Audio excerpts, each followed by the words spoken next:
Saat Kimiso sampai di taman hiburan, dia kaget tiba-tiba semua lampu di taman hiburan saat itu menyala.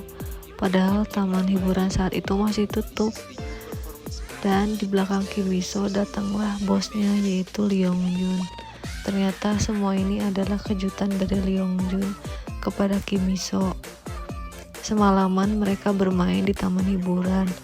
Mereka menaiki semua wahana yang menakutkan, di mana Kimiso terlihat sangat takut saat menaiki wahana yang sangat besar, tetapi bosnya Leongjun terlihat biasa saja. Setelah menaiki wahana yang terakhir yang begitu menakutkan, Leongjun mengajak Kimiso untuk menaiki wahana yang lainnya. Tapi ternyata Kimiso tidak menginginkan itu. Dia ingin menaiki wahana yang lucu, yang menyenangkan seperti anak kecil. Karena pada saat kecil, Kimiso tidak bisa masuk ke taman hiburan karena ibunya sedang sakit di rumah sakit dan dia hanya hidup bersama dua kakaknya di rumah. Setelah menaiki komedi putar, Leongjun bertanya kepada Kimiso apakah dia menikmati malam itu, apakah dia suka di taman hiburan. Kimiso mengatakan kepada Leongjun bahwa dia sangat senang. Leongjun tidak tahu bahwa itu adalah keinginan masa kecilnya, tapi lebih kaget lagi ketika Kimiso tahu bahwa sebenarnya semua ini terencana.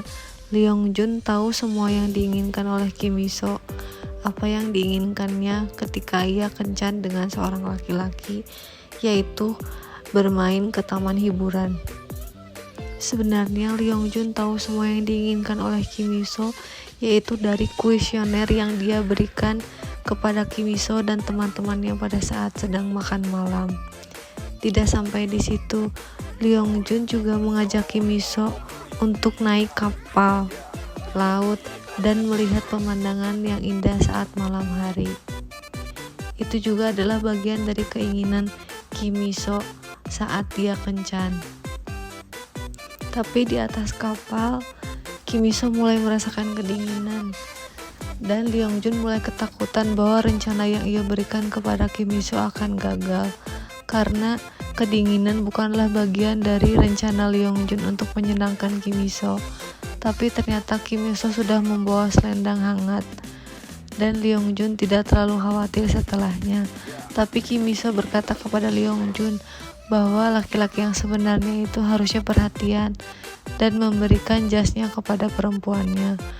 Tak lama setelah itu, Leongjun langsung memberikan jasnya kepada Kimiso dan memakaikannya. Kimiso tidak menyangka bahwa akhirnya Leongjun melakukan itu kepadanya.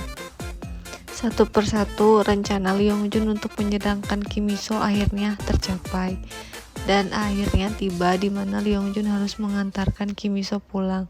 Tapi di perjalanan pulang, Kimiso mulai menyadari bahwa semua yang dilakukan oleh Leongjun kepada Kimiso adalah isi kuesioner yang ia berikan kepada tempat makan, di mana pada saat itu dia sedang makan dengan teman-temannya.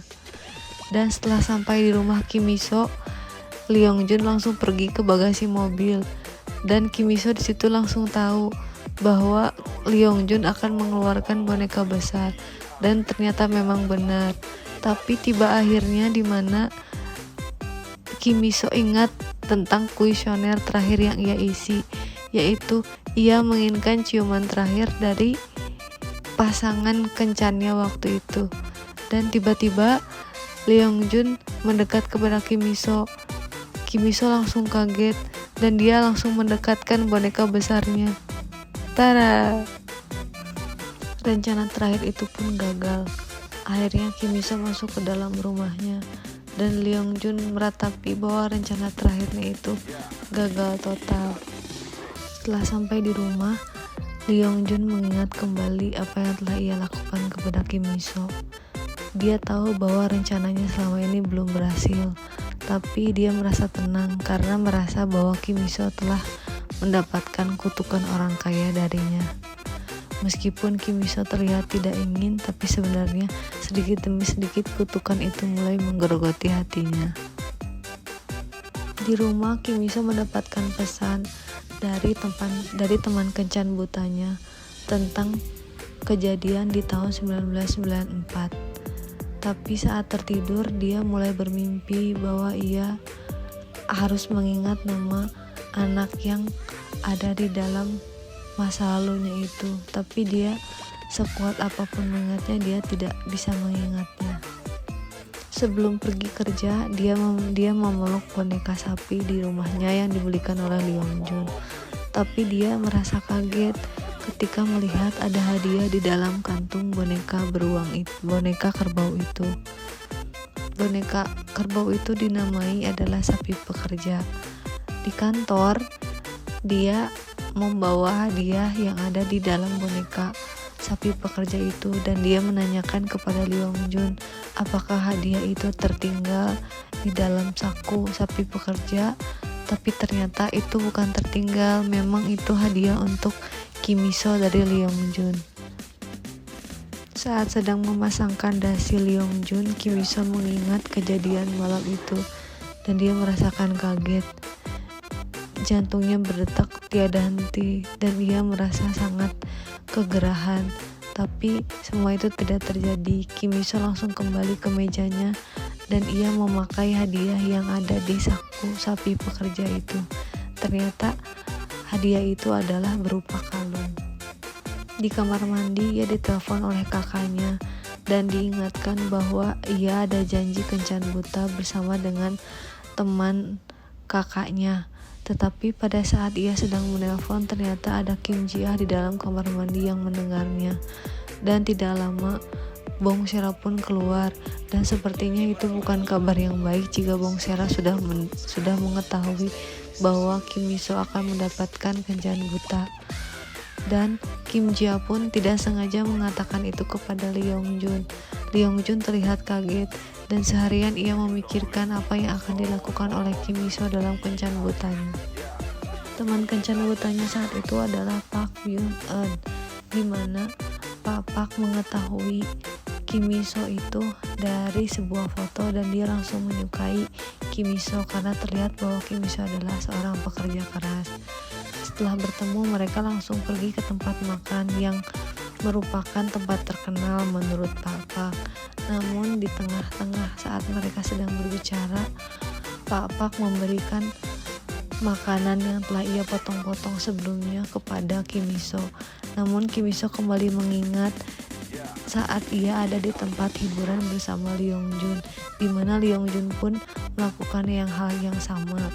Sepanjang mereka makan, Kim Mi-soo selalu mengingat kejadian saat bersama dengan Leong Jun, di mana tempat hiburan saat itu disewa seluruhnya oleh Leong Jun.